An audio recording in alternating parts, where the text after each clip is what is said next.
بسم اللہ الرحمن الرحیم۔ اعتکاف، فضیلت و اہمیت۔ حضرت عائشہ رضی اللہ تعالی عنہا کہتی ہیں کہ نبی کریم صلی اللہ علیہ وسلم رمضان کے آخری عشرے کا اعتکاف فرماتے رہے، یہاں تک کہ آپ صلی اللہ علیہ وسلم نے وفات دے دی۔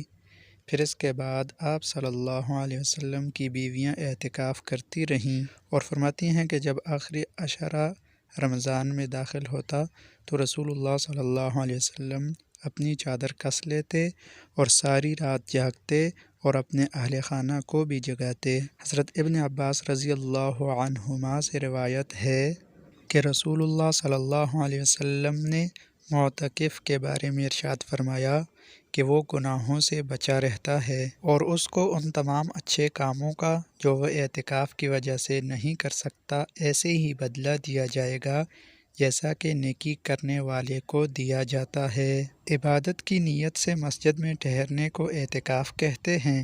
رمضان کے آخری عشرے میں اعتکاف کرنا سنت مؤکدہ علی الکفایہ ہے کہ اگر محلے کی ایسی مسجد جس میں نماز پنجگانہ باجماعت ہوتی ہے اس میں کوئی ایک بندہ اعتکاف بیٹھ گیا تو سب کی طرف سے یہ سنت ادا ہو گئی، لیکن اگر ایک بندہ بھی اعتکاف نہ بیٹھا تو سب اہل محلہ گناہگار ہوں گے۔ اعتکاف مسنون پر 2 مقبول حج کا ثواب حدیث میں آیا ہے اور یہ شب قدر کو پا لینے کا بہترین ذریعہ ہے کیونکہ معتکف ہمہ وقت عبادت میں ہے۔